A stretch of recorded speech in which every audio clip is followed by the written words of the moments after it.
아이들이 이렇게 좋은 인성을 갖기 위해서는 부모가 하지 않아야 될 행동이 있다고 생각을 했어요. 비교하지 않기, 비난하지 않기, 비웃지 않기, 부모의 불안을 내려놓기, 아이의 불안을 잘 감싸주기. 책에서도 엄마표 영어학습, 사교육 없이 명문대 보내는 법 있지만 제가 할 수 없는 건 그건 그림의 떡이거든요. 저는 그게 하나의 강박이라고 생각을 해서 애들 벽에다가 낙서를 해도 그 부분 가지고 애들을 혼내거나 잔소리를 하지는 않았거든요. 안녕하세요. 데일리 여성 구독자 여러분. 저는 25년 차 일하는 엄마 양소영 변호사입니다. 이번에는 오늘 또 불안한 엄마들에게란 책으로 찾아뵙게 되었는데요. 이제 양소영 작가라고 불러주시면 감사하겠습니다. 행운이라고 생각하는 것이 좋은 롤모델을 만난 것 같아요. 제가 아이 키우면서 일하는 엄마로서 애를 잘 키울 수 있을까? 셋인데 정말 잘 키울 수 있을까? 이렇게 고민을 하고 있을 때 박혜란 교수님 책을 만나게 됐어요. 그때 애 셋도 잘 키울 수 있고 대충 키워도 잘 키울 수 있다 라는 메시지를 접하고 굉장히 좀 위로를 받았고 나도 저 정도는 할 수 있을 것 같은데 라는 생각이 들더라고요. 그래서 용기를 많이 얻고 사실 이제 워킹맘 입장에서는 아이들을 키우면서 제일 먼저 우리 애들이 밖에 나가면 엄마 좀 빈자리가 티가 나지 않을까, 또 엄마가 일하고 시간을 많이 못 보내니까 정서적으로 어려움을 겪지 않을까, 오만 걱정거리, 불안이 진짜 많습니다. 그런데 그 불안을 좀 잠재울 수 있던 것이 좋은 롤모델을 만나게 된 것이 아닌가 생각이 들더라고요. 그래서 그 영상을 처음 올렸을 때 무슨 서울대가 자랑이냐, 뭐 변호사 애들이니까 그러겠지, 막 여러 가지 얘기도 많이 들었는데 저도 그런 도움을 받았기 때문에 제 이야기가 도움이 될 수 있다면 괜찮지 않을까 해서 한번 용기를 내봤고요. 그래서 담담하게 제가 경험했던 것들을 정리해 봤습니다.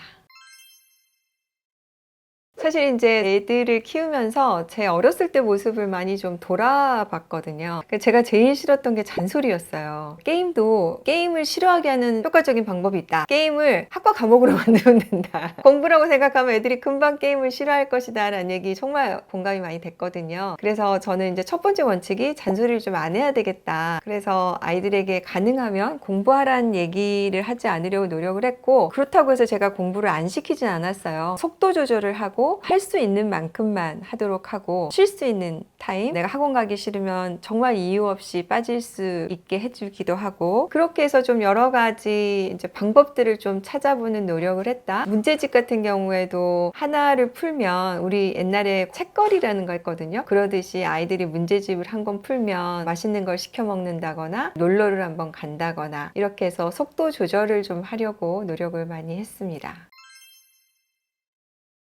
아이들이 어렸을 때는 엄마를 떠나보내야 하는 상황이 발생하기 때문에 애들이 가서 잘할 수 있을까? 혹시 문제가 생기지 않을까? 오늘 또 뭐 문제 없이 건강하게 잘 다녀오지 않을까? 이런 시간. 그 다음에 또 이제 퇴근해서는 퇴근하는 대로 일하다가 너무 힘들잖아요. 그러면은 그 지친 몸을 이끌고 들어와야 되는데 사실 육체적으로 굉장히 힘들고 머릿속에는 이 일이 막 돌아가잖아요, 여전히. 그래서 그거를 어떻게 분리시켜서 해야 될까 고민이 많이 되더라고요. 그래서 제가 책에는 그렇게 얘기를 했는데 나름대로 의식을 했어요. 집에 들어갈 때 띠띠띠띠를 누르는 순간 일하면서 켜져 있던 컴퓨터를 끄는 거죠. 그리고 이제 퇴근해서는 새로운 컴퓨터를 다시 여는 겁니다. 아이들과의 시간, 아이들을 쳐다볼 수 있게 하는 시간, 같이 할 수 있는 엄마 모드로 전환하는 거, 이런 노력을 많이 했고요. 그다음에 이제 출근할 때는 아이들하고 같이 헤어져야 되니까 엄마 없는 시간을 아이들이 즐겁게 보낼 수 있도록 기분 관리를 많이 해줬어요. 그래서 아침에 일어날 때도 좋은 표정, 밝은 표정으로 아이들을 깨우지만 또 헤어질 때 사랑한다는 말, 잘 하루 보내라는 인사를 꼭 해서 그 시간을 보내려고 했습니다. 아이들이 사실은 뭐 집 바로 앞에 학교이기 때문에 걸어서 갈 수도 있지만 걸어가는 시간을 제 차를 같이 타고 이동한다던가 거기까지 데려단다 했을 때 응석을 그래도 다 받아주려고 노력을 했어요. 그래서 같이 출근하고 제가 출근을 같이 못하는 때가 있으면 꼭 그 시간 기억해서 애들에게 메시지를 보내서 하루 잘 보내라고 하고, 뭔가 약간 동지 같은 느낌으로 아이들이랑 그 시간을 보낸 것 같아요. 각자 일터로 흩어지면서 잘 보내고 또 다시 만나고, 그런 연결고리를 끊임없이 이어주려고 노력을 많이 했습니다. 공부 환경을 유지하는 거는 정말 중요하다는 생각을 합니다. 엄마들이 일부러 TV를 없애기도 하고 뭐 거실에 안 두고 뭐 이런 노력 많이 하시잖아요. 저도 그런 거 많이 했어요. 아이들이 아주 어렸을 때는 안방에만 두고 거실에는 두지 않으려고 하고, 그다음에 아이들 책상을 전부 다 거실에 같이 두고 집을 약간 도서관처럼 하려고 많이 했죠. 애들이 이제 손이 닿으면 책을 읽을 수 있도록 하고, 물리적인 환경도 신경을 많이 썼고요. 그다음에 애들이 이제 공부도 중요하지만 약간 놀이 공간 같은 것도 중요하다고 생각을 해서 저희 집에는 텐트 같은 거 이렇게 쳐서 안에 들어가서 자기만의 시간을 보낼 수 있게 만들어 주기도 하고, 큰애 같은 경우에 이제 처음 방을 만들어 줬더니 너무 좋아하더라고요. 그 방 안에도 텐트를 치고 들어가면 엄마가 침범할 수 없는 공간, 뭐 이런 것들을 만들어서 아이만의 동굴 그런 거를 좀 만들어 주기도 하고, 아이들이 그 안에서 책도 읽고 놀이도 하고 쉬기도 하고 그런 멍 때리는 시간, 몰입할 수 있는 시간을 만들 수 있는 공간을 유지시켜 주는 거, 이런 것도 좀 신경을 썼고요. 특히 또 이제 저희는 애가 셋이기 때문에 아마 자기만의 공간에 대한 욕구가 굉장히 컸던 것 같아요. 그걸 서로 차지하려고 싸우기도 하고, 좋아하는 책을 자기만의 공간에 들어가서 읽을 수 있다는 거, 그게 애들이 좋아했던 것이 나중에 저는 창의력이나 이런 거 향상에 당연히 도움이 됐을 거라고 생각을 합니다. 그 다음에 이제 어렸을 때는 엄마 이거 벽지 금방 다시 해도 되니까 마음대로 낙서해라, 이걸 칠판처럼 이용해라 라고 하기도 하고, 또 실제로 또 칠판을 구입해서 두기도 하고, 그런 것들은 조금씩 신경을 썼던 것 같습니다.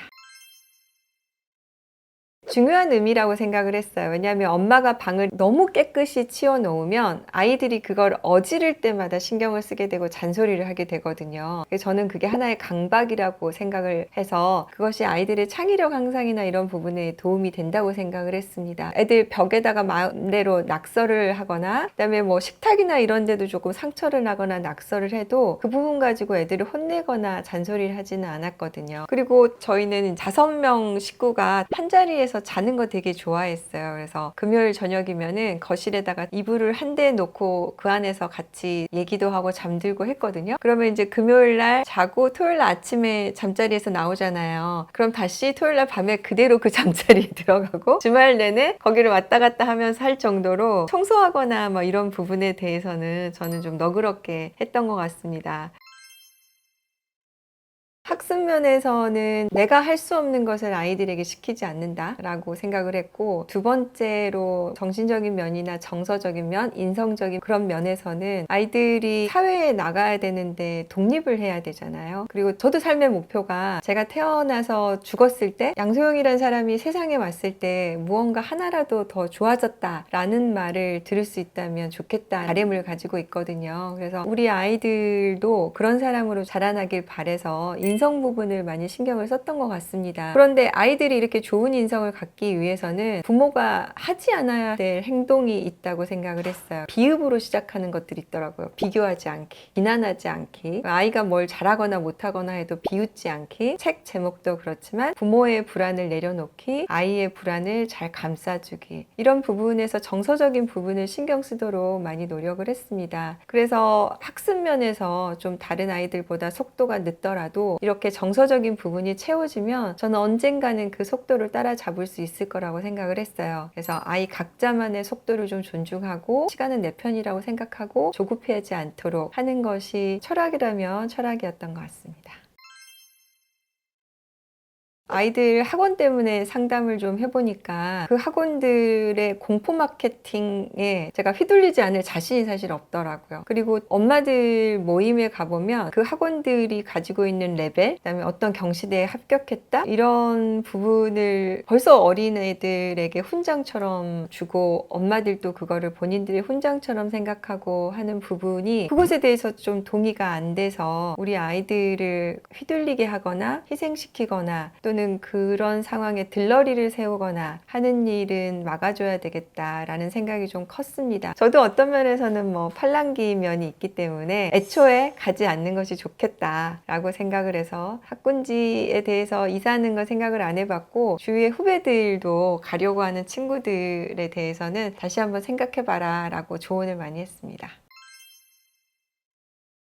우리 데일리 어썸 채널만 해도 엄청난 정보들을 제공해 주시잖아요. 그런데 이 정보들이 전부 다 저에게 들어왔을 때 과연 내가 소화가 가능한가? 그리고 이 모든 것들을 다 우리 애들한테 적용했을 때 과연 우리 애들이 제대로 클 수 있을까? 저는 그렇게 생각하지 않거든요. 여기서 이제 반드시 취사 선택을 할 수 있어야 되고, 아무리 좋은 것도 우리 아이에게 맞지 않으면 할 수 없는 거거든요. 근데 좋은 환경에 가서 좋은 엄마들 하는 것을 들었을 때 사실 일하는 엄마인 제가 할 수 있는 거는 한계가 있습니다. 책에서도 엄마표 영어학습, 사교육 없이 명문대 보내는 법 있지만 제가 할 수 없는 건 그건 그림의 떡이거든요. 그리고 우리 아이들에게 맞지 않는 것은 해서는 안 되는 것이고 독이 될 수 있기 때문에 그런 걸 경계하기 위해서 저는 엄마 모임 가는 것에 대해서 좀 조심해라 그리고 라는 생각을 갖고 있습니다.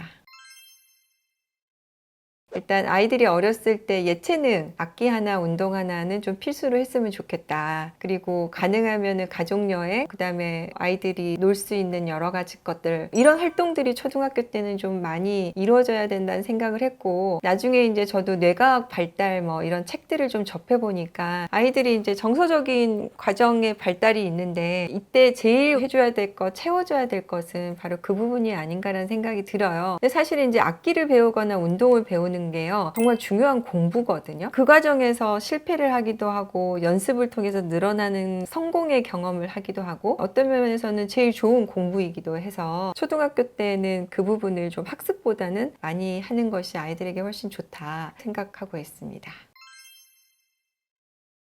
일단 첫 번째 아이들이 이제 악기를 하나씩 하도록 했는데요. 그리고 오케스트라 활동을 했어요. 저희 애들 다니는 초등학교에서는 오케스트라 반이 있었거든요. 악기를 배우면 연습을 해서 늘어나는 기쁨을 누릴 수도 있고 또 그 악기를 연주해서 협연을 하고 다른 악기들하고 어울려서 하다 보면 협력을 배우기도 하고 이런 면에서 저는 앞으로 사회생활을 하는데 기초적인 부분들이 훈련이 될 수 있어서 매우 좋은 활동이라고 생각을 하고요. 운동 같은 경우에도 개인이 할 수 있는 뭐 수영이나 이런 것도 있고 그다음에 단체로 할 수 있는 활동도 있잖아요. 특히 막내 아들 같은 경우에는 뭐 축구, 그다음에 인라인, 야구, 티볼 굉장히 열심히 했습니다. 그래서 땀을 좀 뻘뻘 흘리면 그게 나중에는 공부할 수 있는 힘이 될 수도 있고 그다음에 친구들과 사이에서 관계를 조율하는 협력 관계를 배울 수 있어서 이 부분이 초등학교 때 훈련되는 것이 매우 필요하다고 생각을 했습니다. 애들한테 그런 얘기는 했는데 초등학교 때 이렇게 저축을 많이 해놨기 때문에 마음 근력, 공부 근력 이게 악기나 운동을 통해서 저축이 많이 됐다. 중고등학교 때 빼서 쓸 수 있었다 라고 하면 애들이 다 동의를 하더라고요. 초등 시기는 아이들 인생에 있어서 저는 제일 중요한 시기다 라고 생각을 하는데요. 이때 이제 아이들이 친구들과 잘 지내는 법, 그 다음에 자기를 컨트롤하는 법 이런 부분이 하나씩 하나씩 훈련이 되어 있어야 나중에 사춘기도 잘 넘어갈 수 있고 실질적으로 학습을 해야 될 때가 되더라도 그런 근력을 가지고 버틸 수가 있거든요. 그래서 저는 아마 이 책을 쓴 목표가 초등 엄마들이 마음의 불안 때문에 아이들을 너무 학습에 내몰지 않았으면 좋겠다 그 얘기를 하고 싶어서 책을 쓴 것도 있습니다. 오늘도 불안한 엄마들에게 책을 쓰면서 저 스스로 그런 질문을 많이 해봤어요. 내가 우리 아이를 다시 돌아가서 키운다면 초등으로 돌아가면 어떻게 할까 생각을 해봤는데 그래도 제가 정말 여전히 다시 시킬 것들은 책 읽는 거, 그 다음에 아이들과 서점에 놀러 갔던 거, 같이 보고 싶은 책 골라오면서 행복했던 거, 아이들과 같이 찜질방 가서 책 읽고 놀았던 거 그런 추억들이 아니었나 싶어요. 그래서 이 행복한 시간을 애들 공부 때문에 찌푸리고 애들하고 싸우고 잔소리하고 하는 엄마들에게 이 소중한 시간 돌아오지 않습니다. 그 소중한 시간을 아이들하고 같이 행복하게 좀 보내는 방법, 내 마음 안에 불안을 좀 내려놓고 아이를 바라보는 시간을 좀 가지셨으면 좋겠다는 얘기를 좀 드리고 싶습니다. 우리 아이는 시키지 않으면 안 해요. 얘는 처음부터 다 싫대요 라고 하는 것은 부모님이 저는 고민이 좀 부족한 게 아닌가, 관찰력이 좀 부족한 게 아닌가 라는 생각을 하거든요. 우리 아이들이 기억하는 게 엄마가 성적표를 보지 않았다고 해요. 이 중심을 잡을 수 있어야 넘어지지 않고 다른 것들을 다 해낼 수가 있어요. 그래서 아이들한테 11살 전에 부모가 꼭 길러줘야 하는 능력이 안녕하세요. 데일리 어썸 구독자 여러분. 저는 25년 차 일하는 엄마 양소영 변호사입니다. 이 시기가 인지 발달하는 시기, 뇌가 발달하는 시기여서 요새는 뇌와 관련해서 아마 어머님들 많이 아실 거예요. 자리 잡는 시간이기 때문에 굉장히 중요하다 이렇게 생각을 하고 있습니다. 제가 책에는 대나무 이야기 썼는데요. 대나무가 자라는 과정이 굉장히 인상 깊더라고요. 바닥에서 이렇게 씨를 뿌린 이후에 아무것도 자라는 것처럼 보이지 않는데 그렇게 해서 몇 년을 지내다가 그 다음에 쑥쑥쑥 자라기 시작해서 어느 순간 숲을 이룬다라는 내용이 굉장히 와 닿았는데 아이들이 자라는 모습이 바로 그런 게 아닐까 싶습니다. 왜 걸음마 애들 배울 때도 그렇잖아요. 처음부터 애들이 뛰어다니지는 않거든요. 아마 포유류 중에서 인간이 제일 발달이 느리다고 해요. 근데 우리 아이들도 그런 과정을 통해서 성장을 하는데 이 시기를 부모가 잘 기다려주고 지켜주는 것이 중요해서 11세 전이 중요하다 그렇게 생각을 합니다. 초등학교 저학년 때는 본인이 혼자 하기보다는 옆에서 이제 잡아줘야죠. 공부하는 습관도 그렇고, 이제 교과 과정을 보면은 초등학교 3학년, 4학년 올라가면서 과정들이 조금 어려워지거든요. 개념들도 좀 어려워지고. 그래서 이때 이제 공부하기 싫어하거나 이런 애들이 좀 나타나는 시기이기 때문에 큰애 키우면서 읽었던 책이 초등학교 4학년 전에 학습 습관이 만들어진다. 이런 책을 많이 읽었어요. 그게 이제 11살 기준으로인데요. 본격적으로 학습이라는 것이 조금씩 이루어지는 시기이기 때문에 그 전에 습관을 좀 잡아줘야 된다라고 해서 저도 좀 초등학교 3, 4학년을 기준으로 많이 했는데 실제로 이제 우리 아이들 커가는 걸 보니까 그 이후로 행동도 조금 변하고 벌써 11살이 지나면 사춘기 아이들처럼 자기 생각을 얘기하고 엄마 생각에 대해서 무언가 자기 생각이 다르면 반대하기도 하고 본인 친구들 그 그룹을 만들기 시작하고 이런 시기가 찾아오더라고요. 그래서 조금씩 부모로부터 독립하는 시기 이런 것들을 부모가 조금 존중해야 되는 시기 이렇게 접어드는 것 같습니다. 그래서 제가 초등학교 3학년까지는 아이들이 어떻게 학습을 하는지 숙제를 어떻게 하는지를 좀 많이 눈여겨보면서 그런 행동들을 옆에서 좀 많이 지켜봤고요. 그다음에 학교에서도 부모님들 참여하는 애들 어렸을 때는 제가 학교 운영위원회 활동도 하면서 학교 생활 어떻게 하는지 좀 많이 지켜보고 그랬습니다. 그래서 막내가 초등학교 3학년 될 때까지는 애들 학습과 관련해서 학교 활동과 관련해서 좀 곁에서 많이 지켜보려고 노력을 했고요. 초등학교 4학년이 지나면서부터는 독립을 하고 저도 일에 좀 더 집중을 하고 이런 시기로 보냈는데 그래서 후배들이 이제 많이 물어봐요. 육아와 일의 비중을 어떻게 뒀냐 하는데 애들이 어렸을 때는 일의 비중보다는 육아의 비중을 좀 더 두고 그 시기가 지나면서부터는 일에 좀 더 비중을 두고 이렇게 좀 조율을 했습니다. 아이들에 대해서 아예 관심을 안 가지는 건 아니었지만 이제 학습을 하거나 뭐 학원을 선택하거나 친구들과 관계에 있어나 이런 것들을 아이들이 스스로 좀 선택해서 가도록 주도권을 좀 넘기는 거죠. 그래서 우리 아이들이 기억하는 게 엄마가 성적표를 보지 않았다고 해요. 애들이 어떻게 하는지 그다음에 학원에서 숙제를 해가는지 레벨이 올라가는지 이런 부분에 대해서 부모가 관심을 가지고 있고 막 여기에 대해서 재촉을 하게 되면 아이가 스스로 할 수가 없잖아요. 그래서 스스로 할 수 있도록 이제 시작하는 시기를 그 시점으로 좀 잡았습니다.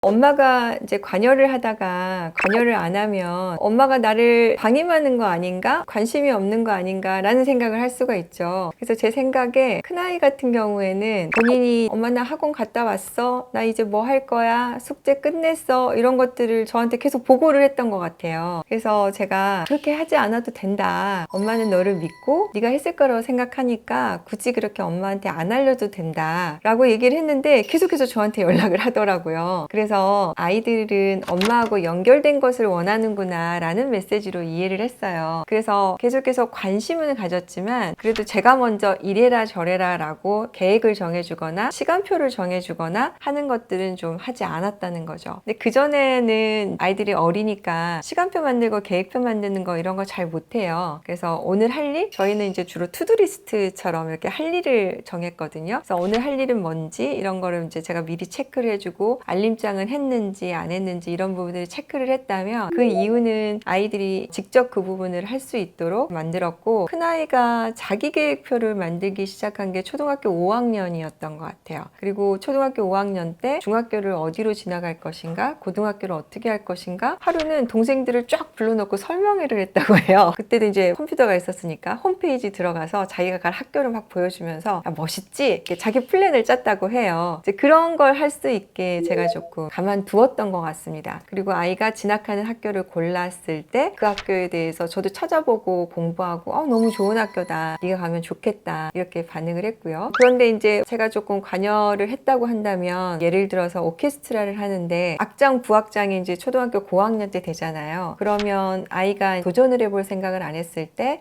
그런 거 한번 도전해보면 너에게도 되게 좋은 경험이 될 것 같다, 이렇게 조언하는 형태로 좀 변하고, 제가 감독을 하거나 관여를 하거나 주도적으로 하거나 하는 행동들은 그 이유는 거의 하지 않았습니다. 요새 이제 직장에서는 일가정 양립이라고 하는데요. 특히 아이들이 11살 전까지는 부모가 아이들과의 시간을 정말 저는 많이 보내면 좋겠다라는 생각을 해요. 그래서 저녁 시간, 주말, 그리고 아이들이 방학할 때 아이들과 그 시간을 여행으로 채우거나 같이 경험을 한다거나 책을 같이 읽는다거나, 저는 운동 같이 하는 것도 참 좋다고 생각을 합니다. 이런 활동을 좀 많이 해줬으면 좋겠다. 그 시기는 정말 돌아오지 않는 시간이고 그때 추억을 가지고 저도 지금도 살아가는 것 같거든요. 그래서 그때 아이들에게 많은 정서적인 부분을 좀 채워줘야 되고, 엄마들은 이제 이렇게 얘기를 해요. 우리 아이가 어떤데 소질이 있는지를 발견해줘서 영재성을 발견해줘야 된다. 얼마 전에 재밌는 영상도 뜨고 그랬는데, 그 영재성을 발견하기 위해서 여러 가지 걸 해보라는 게 아니라 아이들이 다양한 활동을 통해서 정서적인 부분이 발달되고 채워지도록 그런 시간을 보냈으면 좋겠다는 생각을 하고 있습니다. 일단 저희 남편에게 가장 고마운 것 중에 하나가, 저희 남편은 늘 주말에 가족과 같이 해줬어요. 그래서 사실은 대단한 걸 하지 않아도 같이 있다는 것만으로도 저는 아이들에게 굉장히 좋은 시간이 됐다고 생각을 합니다. 그래서 같이 서점을 가기도 하고, 집에서 같이 TV를 보기도 하고, 역사 드라마 같이 보면서, 아빠가 역사를 좋아해서 역사 드라마 하면은 관련한 비하인드 스토리, 야사 같은 거 있잖아요. 이런 거 아빠가 얘기해주면 애들이 또 좋아서 그거 관련한 학습마다도 찾아보기도 하고, 삼국지 같은 거 조선왕조실록, 그리스 로마시나 같이 읽으면서 얘기하기도 하고, 그런 시간을 보낸 게 참 좋았던 것 같고요. 방학 때 여행 가기 전에는 또 가기 전에 여러 가지 거 찾아보고 하잖아요. 그러면서 얘기 나눈 것들이 좋았던 것 같습니다. 11살 전에 부모가 꼭 키워줘야 되는 걸로 만족 지연 능력에 대해서 좀 생각을 해봤거든요. 자기 조절 능력이라고 하죠. 저희 둘째 3살 때 머시멜로우 실험이라는 게 있다는 걸 알고 우리 둘째한테 실제로 실험을 해보기도 했습니다. 애가 너무 단 거를 정말 좋아했거든요. 근데 못할 거라고 생각을 했는데 초콜릿을 안 먹고 기다리는 거예요. 아이들한테 11살 전에 부모가 꼭 길러줘야 하는 능력이 만족 지연 능력이라고 생각을 해요. 그래서 내가 원하는 것이 있어도 기다릴 수 있는 거. 사실 공부도 만족 지연 능력이거든요. 내가 공부를 하면 바로 성적이 나오지 않아요. 내가 연산을 지금 한다고 대단한 수학 문제를 풀 수 있는 게 아니에요. 그런데 그 시간을 기다리고 쌓아서 나중에 그 힘을 가지고 문제를 풀어내는 거거든요. 그리고 내가 지금 이 공부하는 시간, 하기 싫은 공부를 해서 지금 당장은 정말 싫지만 이게 시간이 쌓여서 내가 다른 것을 해낼 수 있기 때문에 공부가 필요한 거거든요. 그래서 공부 근력이라고 표현할 수도 있을 것 같은데요. 필라테스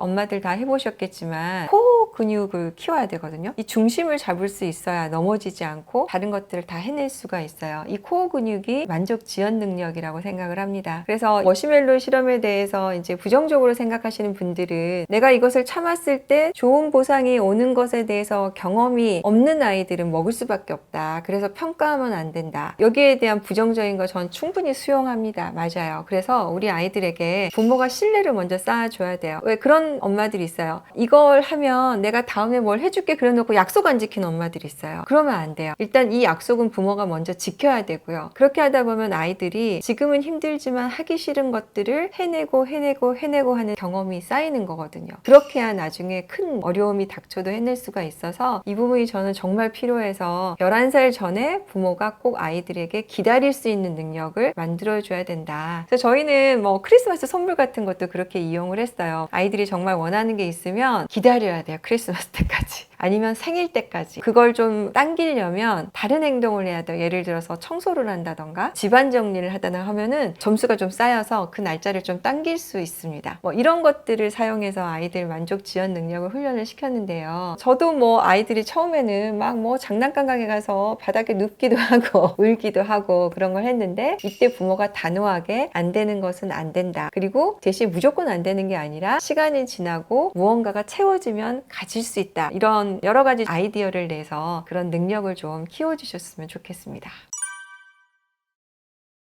자율성을 키우려면 사실은 본인들이 이게 이제 하고 싶어져야 되잖아요. 근데 하고 싶은 마음이 없어지게 하는 게 언제냐면, 이에 대해서 부모가 과잉으로 간섭을 하거나 과잉으로 기대를 갖거나 너무 내가 힘에 부치는 목표가 생기거나 이랬을 때 아이들이 하기 싫어져요. 근데 그 능력이 애들마다 좀 다르거든요. 저도 애를 셋을 키워봤지만 큰애 같은 경우에는 좀 성실한 편이어서 그거를 매일 하루하루 하는 것에 좀 익숙한 편인데, 저희 둘째는 조금 발랄한 편이어서 몰아서 하는 걸 좋아해요. 그리고 막내는 좋아하는 것은 밤을 새서라도 하는데 하기 싫은 건 또 죽어도 못해요. 그래서 아이마다 이 자율성이나 학습 여러 가지 동기를 만들어 주기 위해서는 각자 좀 맞는 방법, 그 다음에 적당한 정도 양, 난이도 이런 것들을 부모가 좀 조율을 해 주셔야 돼서 사실 관심을 좀 많이 가지시고 관찰을 좀 많이 해야 됩니다. 그래서 우리 아이는 시키지 않으면 안 해요. 우리 아이는 안 하려고 해요. 얘는 처음부터 다 싫대요 라고 하는 것은 부모님이, 저는 고민이 좀 부족한 게 아닌가, 관찰력이 좀 부족한 게 아닌가라는 생각을 하거든요. 그래서 어떤 아이도 저는 공부가 처음부터 하기 싫고 부모님이 좋아하는 걸 하기 싫고 하는 아이는 없다고 생각을 해요. 아이 마음엔 다 잘하고 싶은 욕구가 있는데 그것을 잘하는 방법을 모르거나 그 다음에 내가 잘해서 하기에는 너무 버겁거나 하는 부분이 있어서 이 문제점을 좀 찾아봐 주시면 아이들은 얼마든지 자율적으로 재미있게 해나갈 수 있다라고 생각을 합니다.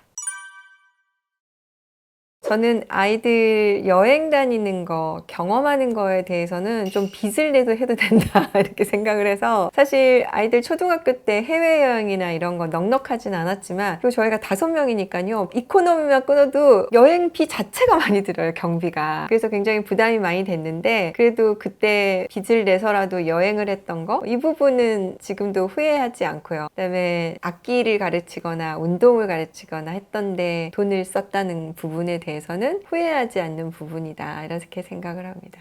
그리고 저는 이제 도서관보다는 서점 가서 책 사주는 걸 좀 좋아했어요. 사실 어떻게 보면은 아이들이 읽고 버릴 책이기도 하고, 초등학교 때 책은 중고책을 사주기도 하고 이렇게 할 수 있는데, 저는 새 책을 좀 사주고 그 책을 다를 때까지 읽는 거, 그다음 좋아하는 책을 계속해서 보는 거, 이 부분을 조금 장려를 많이 했어요. 지금도 제가 좋아하는 책은 계속 읽는데, 그 책을 읽으면 또 한 번 읽을 때와 두 번 읽을 때 느끼는 게 다르고, 그 다음에 그 책을 읽을 때 제가 느끼는 그 전의 추억으로 돌아가는 시간, 뭐 이런 경험들이 있어서 저는 책을 사는 데는 돈을 아끼지 않았다. 나중에 한꺼번에 뭐 버리기도 하고 여러 번 하기도 하고, 책뿐만 아니라 비디오, 애들 뭐 여러 가지 학습 비디오도 많이 있고 영화, DVD 그걸 다 사서 구입해서 여러 번 보는 것에 대해서는 돈을 아끼지 않았던 것 같아요. 저는 짧은 시간이기 때문에 표현을 좀 많이 해줘야 된다고 생각을 했어요. 그래서 아이들을 많이 안아주고 잘 때도 좀 같이 잠이 들고, 그 시간들을 이렇게 밀도 있게 보내려고 많이 노력을 했습니다. 그리고 우리 아이들이 언제든지 도와달라고 하면은 늘 뛰어오는 엄마, 그 다음에 평소에는 간섭하지 않지만 도와달라고 하면은 늘 방법을 찾아오는 엄마, 그렇게 생각을 해주더라고요. 그래서 아이들이 무언가 도움이 필요하다거나 이런 문제가 생겼다고 했을 때는 발벗고 나서서 같이 고민하는 엄마, 그런 엄마의 모습을 좀 보이려고 노력을 했고, 사실 이제 저도 엄마가 될 거라고 생각은 안 하고 고시 공부도 하고 변호사가 됐는데 어느 날 엄마가 됐더라고요. 그래서 고민이 참 많이 됐던 게, 어디까지 일과 엄마의 자리를 구분해야 되나, 어떤 게 더 우선일까 생각을 했는데, 저는 사실은 좋은 엄마가 되는 것이 저는 먼저라고 생각을 했어요. 근데 시간이 지나면서 아이들이 크니까 결국에는 내가 좋은 변호사가 되어야 좋은 엄마가 되겠더라고요. 아이들이 세상을 보는 게 엄마를 통해서, 부모를 통해서 보잖아요. 엄마가 좋은 변호사로서 열심히 사는 모습이 아이들에게는 좋은 엄마로 남을 수 있겠다 확신이 조금 들어서 일하는 엄마로서 모습을, 그 시간을 좀 채워주기 위해서 저도 최선을 다하는 변호사, 최선을 다하는 일하는 엄마의 모습을 가지려고 노력을 했습니다. 사실 그 시간은 정말 이제 뭐 누구나 자주 오죠. 많이 오죠. 가장 좋은 방법은 제가 솔직해지는 것이었던 것 같아요. 그래서 아이한테 사과하기 참 힘들거든요. 생각보다. 이기고 싶어요. 내가 옳았다는 거를 애한테 막 인정받고 싶고 그런 마음이 막 스물스물 많이 올라옵니다. 그런데 생각을 해보면 제가 실수한 부분이 분명히 있어요. 제가 물론 아이에게 전달하고 싶은 메시지도 있지만 근데 제가 사과를 먼저 하고 그 다음에 아이에게 하고 싶은 얘기를 전달을 하고 이런 시간을 꼭 가졌습니다. 그러면 아이도 엄마가 미안한 부분에 대해서 받아들이고 본인도 저한테 잘못한 거에 대해서 사과를 하고 그리고 그 다음에 어떻게 할 것인지 해결책을 찾았거든요. 그렇게 하다 보면 사춘기도 좀 지나가더라고요. 그렇게 문제를 저는 해결하려고 했습니다.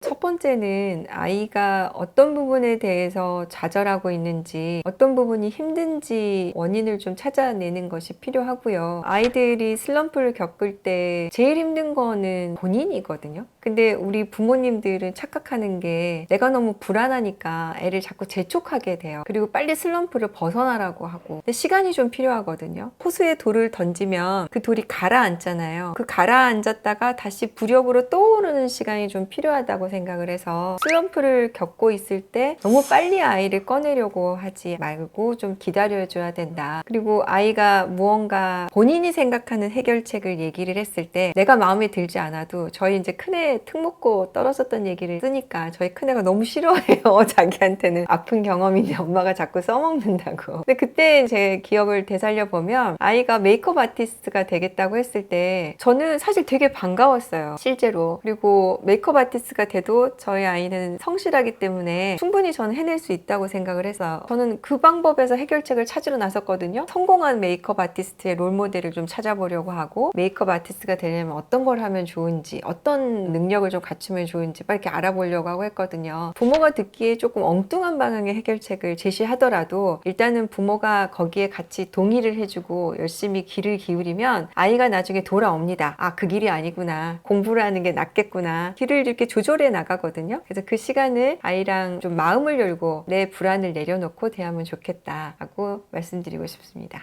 제가 책에서 부모의 역할은 단단한 어항의 역할을 해야 된다라는 내용도 소개를 했는데요. 아이들에게는 부모가 세상이거든요. 우주예요. 그런데 그 우주가 단단하지 않고 흔들리면 아이들이 제대로 자랄 수가 없어요. 그래서 부모님이 아이들이 조금 헤매더라도 부모님은 단단하게 버티고 있어 주어야 저는 잘 자랄 수 있다고 생각을 하거든요. 그래서 책 제목을 오늘도 불안한 엄마들에게라고 제 얘기를 했는데 사실 제가 전문가가 아닌 이상에 얼마나 대단한 얘기를 했겠습니까? 저의 그냥 경험담이겠죠. 그런데 제 책을 보셨을 때 내가 내 마음 안에 있는 불안을 조금 내려놓아야 우리 아이가 잘 자랄 수 있겠구나를 이렇게 되새길 수 있으면 좋겠다. 그래서 책장에 꼽아놓고 힘들 때마다 한 번씩 쳐다보고 내 불안을 좀 내려놓아야지, 내가 지금 아이를 조금 기다려줘야지 라고 되새길 수 있는 책이었으면 좋겠다라는 희망을 갖고 있습니다.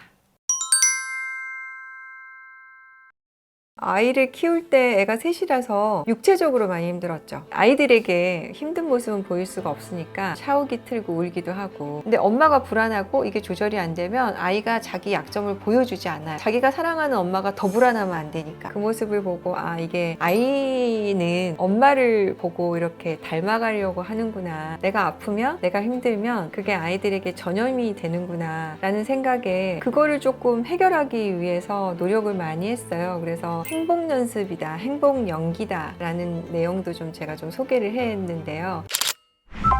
안녕하세요. 데일리 여성 구독자 여러분, 양소영 변호사입니다. 이번에 오늘도 불안한 엄마들에게란 제목으로 책을 냈습니다. 아이를 키울 때 애가 셋이라서 육체적으로 많이 힘들었죠. 바닥에 이렇게 누우면 몸이 바닥 밑으로 막 끌려 들어가는 느낌? 지금 나이가 들어서 번아웃이다라고 얘기를 하지만 그때는 매일매일이 번아웃인 상태에서 보냈던 것 같습니다. 그래서 어떤 날은 아이들에게 힘든 모습은 보일 수가 없으니까 목욕탕에 혼자 들어가서 샤워기 틀고 울기도 하고, 어떤 날은 아침에 애들이 하도 엄마를 불러내서 귀를 막고 있기도 하고, 힘든 날은 차 안에서 울고 들어가기도 하고, 그러면서 키웠던 것 같네요. 저는 변호사니까 이제 연수원을 다녔거든요. 그래서 연수원 동기들을 만나면 연수원 졸업하고 애 만났냐? 너는 뭐 한 게 뭐 있어? 뭐 이렇게도 막 그런 얘기도 듣기도 했어요. 그러면 제가 엄마이기도 하지만 내가 제대로 된 변호사로 과연 할 수나 있을까? 성공할 수 있을까? 뭐 이런 또 이제 자괴감, 다른 동기들을 앞서가는 모습 보면서 뒤처지지 않을까? 그다음에 또 어떤 사람들은 돈을 많이 모았다고 하면 나는 애 키우느라고 돈이 하나도 없는데 어떡하지? 뭐 이런 것들까지 여러 가지 고민이 많았죠. 제가 셋째를 낳고 구안화사가 왔어요. 구안화사가 오면은 이제 얼굴이 이렇게 비뚤어지거든요. 이제 저녁을 먹으려고 보는데 음식이 막 이렇게 흐르는 거예요. 그때 둘째가 제 얼굴을 보면서 계속 이러면서 이제 얘기를 하는 거예요. 그러니까 아이가 제 얼굴을 보고 똑같이 흉내를 낸 거죠. 그 모습을 보고 아, 이게 아이는 엄마를 보고 이렇게 닮아가려고 하는구나. 내가 아프면, 내가 힘들면 그게 아이들에게 전염이 되는구나 라는 생각에 그거를 조금 해결하기 위해서 노력을 많이 했어요. 그래서 행복 연습이다, 행복 연기다 라는 내용도 좀 제가 좀 소개를 했는데요. 사무실을 갔다가 퇴근하는 그 순간에는 아이들에게 행복한 모습을 보이기 위해서 연기를 하는 거죠. 근데 그렇게 하고 나니까 점점 제가 이게 또 익숙해지더라고요. 그래서 아, 이게 행복해지려고 노력하면 행복해지는구나. 웃으면 굉장히 밝아진다. 웃으면 머릿속에 긍정행로가 돌아가서 웃을 일이 생긴다. 뭐 이렇게 얘기하잖아요. 그 하루를 어떻게 바라보는 거에 따라서 많이 달라지는 경험을 해서 저는 아이 키우는 동안에 애들에게 좋은 모습을 보여주고 하다 보니까 인격 수양이 된다고 할까? 그래서 제가 이 책을 부모 성장 에세이다 라고 했는데 애들 키우면서 그런 모습을 보여주기 위해서 저도 하나씩 좀 변해갔다. 그래서 제가 좀 인간이 되어갔다. 이렇게 이제 후배들한테 얘기를 하기도 합니다. 그래서 애들 관련해서 균형을 잡기 위해서 저는 또 운동을 많이 시작을 했어요. 37살 때 남편한테 얘기를 했더니 그러면은 운동을 하러 갈 시간 동안 본인이 아이들을 보겠다고 하면서 집 근처에 있는 헬스클럽에서 3개월 쿠폰을 끊어다 주더라고요. 애들이 이제 다 같이 잠들어 있는 시간, 저 혼자만 갈 수 있는 시간 생각을 해보니까 새벽밖에 없더라고요. 그래서 새벽에 그 운동 쿠폰을 들고 처음 집을 나서서 가던 날 아침 새벽 그 공기를 잊을 수가 없습니다. 지금도 약간 이렇게 울컥하는데 정말 저만의 시간이 오랜만에 왔어요. 그리고 저를 위해서 새벽에 이제 운동하러 걸어가는데 이런 시간이 엄마에게 필요하구나 라는 생각을 했어요. 자기만을 위한 시간을 조금 보낼 필요가 있는데 엄마 퇴근 시간도 저는 좀 정했거든요. 그래서 애들이 하도 엄마를 끝까지 불러요. 특히 주말에는 엄마 퇴근 시간이 좀 필요했어요. 그래서 6시에 저녁을 먹고 이제 설거지가 끝나고 나면 엄마 이제 퇴근한다. 그 시간에는 저는 이제 욕조에 물을 받고 들어가서 저만의 힐링 시간을 좀 갖도록 했죠. 그 시간들이 저한테는 굉장히 소중했던 것 같습니다. 저는 사실 완벽한 엄마들의 피해자, 완벽한 아이의 스케줄을 챙기는 엄마, 그 다음에 막 엄마표 영어 학습 뭐 이런 거 읽으면서 자괴감 진짜 많이 느꼈거든요. 그래서 아마 박혜란 교수님 책이 저한테는 진짜 오아시스를 만난 느낌이었어요. 사실 지금도 제 삶도 완벽하지 못하고 그런 저를 받아들이는 것이 매일매일 저와의 싸움이기도 하거든요. 저는 완벽에 대해서 이런 것을 벗어 던지는 거, 그러지 않아도 된다는 거, 저는 엄마를 떠나서 한 사람으로서 필요하다고 생각을 합니다. 다만 이것을 잘해 나가기 위해서 성실히 노력하는 거는 필요하죠. 그래서 제가 대충 하되 꾸준히 해야 된다. 그러니까 삶이 일관성은 있어야죠. 제가 그래프로 설명을 드리면 이게 평행선이고 방향성만 잘 잡으면 시간이 지나면 점점 저는 이것보다 훨씬 많이 발전돼 있는 제 모습, 진화된 제 모습을 발견할 수 있거든요. 근데 그걸 처음부터 할 수 있다고 생각하면 아무도 할 수 없다고 생각을 해요. 그래서 완벽이란 단어 전 정말 싫어합니다.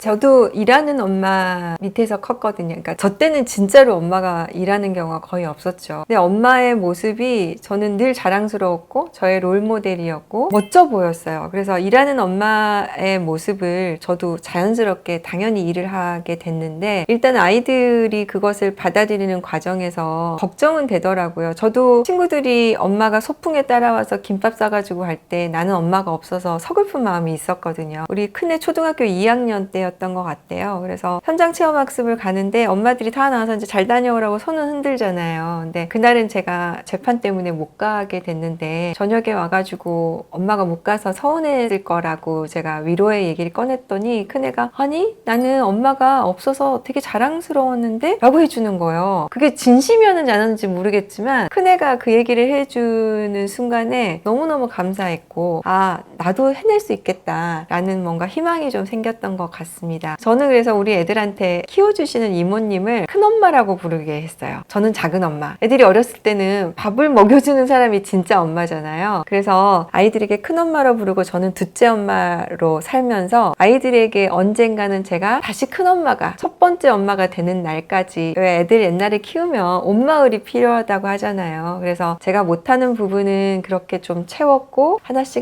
도움을 받으면서 메꿔왔던 것 같습니다. 그래서 지금 돌이켜보면은 고마운 분들이 정말 많은 것 같아요. 그분들의 자리를 제가 잘 인정해 드리고 같이 한다면 아이들은 사랑을 2배, 3배 받는 게 될 수도 있어서 워킹맘들도 힘을 내실 수 있다고 생각을 합니다. 제가 얼마 전에 충격이었는데요. 막내한테 이제 물어봤어요. 엄마 제일 기억나는 모습이 뭐니? 그랬더니 침대에 누워있는 모습이라고 하더라고요. 저 정말 억울하고 제가 얼마나 많이 놀아줬는데 어쩔 수가 없습니다. 엄마 힘든 모습을 안 보일래 안 보일 수가 없고요. 다만 그거 가지고 애들에게 짜증을 내면 안 될 것 같아요. 엄마가 지금 힘드니까 엄마가 잠깐 이게 스트레스라서 잠깐 좀 시간이 필요하다? 이런 부분은 좀 공유를 했고 애들도 그 부분을 좀 잘 받아들였던 것 같아요. 제가 이제 저희 의뢰인들에게도 말씀드리는데요. 아이들이 생각보다 똑똑합니다. 그리고 말로 설명하면 애들이 의외로 알아들어요. 저희 막내가 18개월 때인가 계속해서 우유 꼭지를 빠는데 제가 우유 꼭지를 빨면 이리저리한 문제가 있으니까 이거를 좀 자르겠다라고 했더니 고개를 끄덕이더라고요. 정말로 알아들었는지 모르는지 모르겠는데 그리고 그 이후에 꼭지를 안 빨았어요. 그래서 아이들에게 처음에 이걸 애한테 얘기하면 안 되지 않나? 이걸 좀 숨겨야 되지 않나? 라고 생각하시는 분들이 많은데 의외로 애들에게 도움을 요청하면 아이들이 더 흔쾌히 도와줍니다. 엄마 지금 청소하는데 엄마 지금 이거 해야 되는데 신발 정리 도와줄 사람, 그다음에 옷 정리하는 거 도와줄 사람, 엄마 요리하는데 당근 썰기 도와줄 사람 이러면 애들이 굉장히 더 즐겁게 와서 도와줘요. 그래서 그런 일들을 나눠서 하면은 기쁨이 더 커지고 이런 부분이 있어서 부모님들이 도움에 대해서 요청하는 거, 힘든 거 요청하는 거에 대해서는 훨씬 더 편하게 해도 아이들에게는 더 좋은 교육이 될 수 있다라는 생각을 시간이 지나면서 확신을 좀 갖고 있습니다. 저는 운동을 많이 했어요. 처음 남편이 끊어졌던 그 헬스 그때를 시작으로 해서 끊임없이 운동은 계속 했던 것 같아요. 뭐 스쿼시를 배워보기도 하고 수영을 배워보기도 하고 그다음에 요가를 해보기도 하고 몸을 이렇게 움직이면서 오는 힐링, 정서적인 불안을 해소하는 거, 우울감을 해소하는 것에 효과는 많이 받고 그런데 아이들에게 운동하라고 잔소리를 하는 것은 효과가 없더라고요. 그런데 제가 운동을 하니까 애들도 따라서 운동을 해요. 제가 책을 읽으면 애들도 따라서 책을 읽고 엄마가 본인을 위해서 하는 운동이기도 하지만 그게 아이에게도 좋다. 그래서 저는 저희 막내 고3 때 운동화를 사주면서 엄마가 달리기 해보니까 정말 좋더라. 이 운동화를 가지고 네가 가고 싶은 학교에 캠퍼스를 달린다고 생각을 해봐. 그랬더니 그 운동화를 신고 실제로 고3 때 그 바쁜 와중에도 달리기를 했다고 인증샷을 보내줬어요. 지금도 이제 학교에서 운동하는 모습 보여주는데 그게 저한테 제일 큰 효도거든요. 그래서 운동하는 걸로 저도 풀었고 아이들에게도 그래서 운동을 많이 권유하고 있습니다. 제 마음 안에 있는 불안이나 감정, 이것들을 좀 분리하기 위해서 제 감정을 돌아보는 연습을 좀 많이 하는 편입니다. 그래서 제가 책 서문에도 불안일기를 써봤다라고 하는데요. 이게 의외로 이렇게 써보면 내 감정이 조금 더 명확해지고 그 불안이 실제로 일어났는지 아닌지 이것도 조금 객관적으로 보게 되고요. 그래서 나를 돌아보는 거 한 일주일 정도만 정말 써봐도 내 감정이 훨씬 더 객관화되면서 나를 돌아볼 수 있게 돼서 이게 육아에 있어서 굉장히 중요한 도움이 될 거라고 생각을 해요. 아이들을 위해서. 아이들도 일기 쓰는 거까지는 아니더라도 너도 이런 걸 한번 좀 적어봐. 엄마가 해보니까 굉장히 좋더라 라고 권해주시면 좋을 것 같아요. 제가 존경하는 김현수 교수님이 EBS에서 강의하는 걸 저도 한번 봤는데요. 0.1% 영재들에게는 이런 특징이 있었다. 최소한의 공통점이라고 해줄 만한 것 중에 하나가 메타인지가 있더라고요. 이 메타인지는 내가 어떤 걸 모르는지, 내가 어떤 상황인지, 내가 뭘 좋아하는지를 본인이 알 수 있어야 이걸 메꿀 수 있고 그 방향으로 갈 수 있다는 건데, 부모가 메타인지가 되잖아요. 그러면 당연히 아이에 대해서도 메타인지를 할 수 있는 상태로 바라보게 되는 거죠. 그래서 저는 이 연습이 좀 필요하고, 이 연습을 하다 보면은 아이의 불안이나 이런 부분에 대해서도 내가 훨씬 관대하게 대할 수가 있어요. 그러면 내가 애에 대해서 관대해지기 시작하면 아이도 자기 약점을 저에게 노출할 수가 있죠. 근데 엄마가 불안하고 이게 조절이 안 되면 아이가 자기 약점을 보여주지 않아요. 엄마한테 비난받거나 평가받거나 하니까. 그리고 자기가 사랑하는 엄마가 더 불안하면 안 되니까. 애들도 부모 생각 엄청 많이 하거든요. 그래서 엄마가 자기를 돌아보는 연습하는 거, 불안일기 써보시는 거 정말 강력하게 추천합니다. 생각보다 괜찮습니다.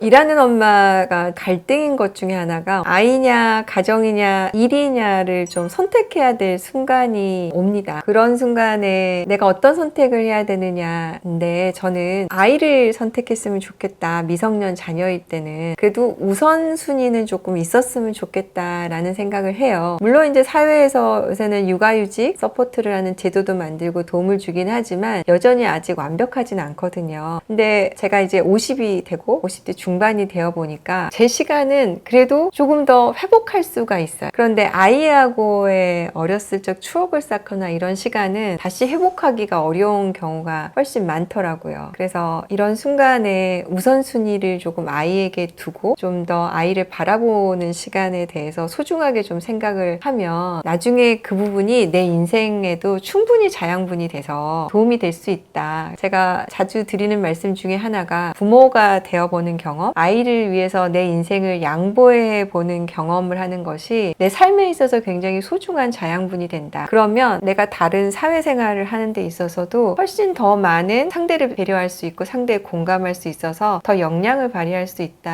이렇게 생각을 합니다. 그래서 아이와의 지금 시간이 조금 힘드신 일하는 엄마들에게 화이팅! 잘할 수 있다. 이 시간을 잘 견디면 내일은 더 잘할 수 있다. 라고 좀 응원해 드리고 싶습니다. 오늘 또 불안한 엄마들에게 부탁드리고 싶은 것은 괜찮아요 라는 말을 본인한테 해주세요. 그리고 아이한테도 해주시고요. 생각보다 불안한 일들이 일어나지 않아요. 우리가 회복 탄력성이라는 얘기 많이 들어보셨을 거예요. 저는 행복의 조건이란 책을 읽으면서 우리 아이가 정말 행복한 사람이 되길 바랬거든요. 그래서 어떤 사람이 행복한지 궁금했습니다. 근데 그 행복한 조건 70여 년 연구 끝에 고난에 대한 방어 기제가 있는 사람, 이런 사람이 행복하다. 근데 이게 이제 회복 탄력성이거든요. 근데 어떤 사람이 회복 탄력성을 가지고 있느냐, 그 사람들이 공통점을 봤더니 어렸을 적에 부모의 사랑을 많이 받고 있었던 사람, 단 한 사람이라도 자신을 지지할 수 있었던 사람이 회복 탄력성을 갖추고 있었더라. 결론은 내 아이를 잘 키우기 위해서 제일 필요한 것은 부모의 사랑이거든요. 내가 낳은 아이인데 이 아이가 세상에서 바라볼 것은, 아이를 지켜주고 믿어줄 것은 저는 부모밖에 없다는 생각이거든요. 부모가 불안한 이유에 끝은 아이에 대한 믿음이 부족해서라는 결론을 발견할 수가 있어요. 그래서 부모마저 아이를 믿어주지 않으면 그 아이가 어디서 지지를 받을 수 있고 세상을 살아갈 수 있는 힘을 얻을까라는 질문에 도달하게 됩니다. 그래서 오늘 좀 부탁드리고 싶은 것은, 오늘 또 불안한 엄마들에게 불안해하지 마시고 아이를 믿어주세요. 그러면 반드시 아이의 시간은 찾아오고 아이는 잘 자라게 될 것입니다.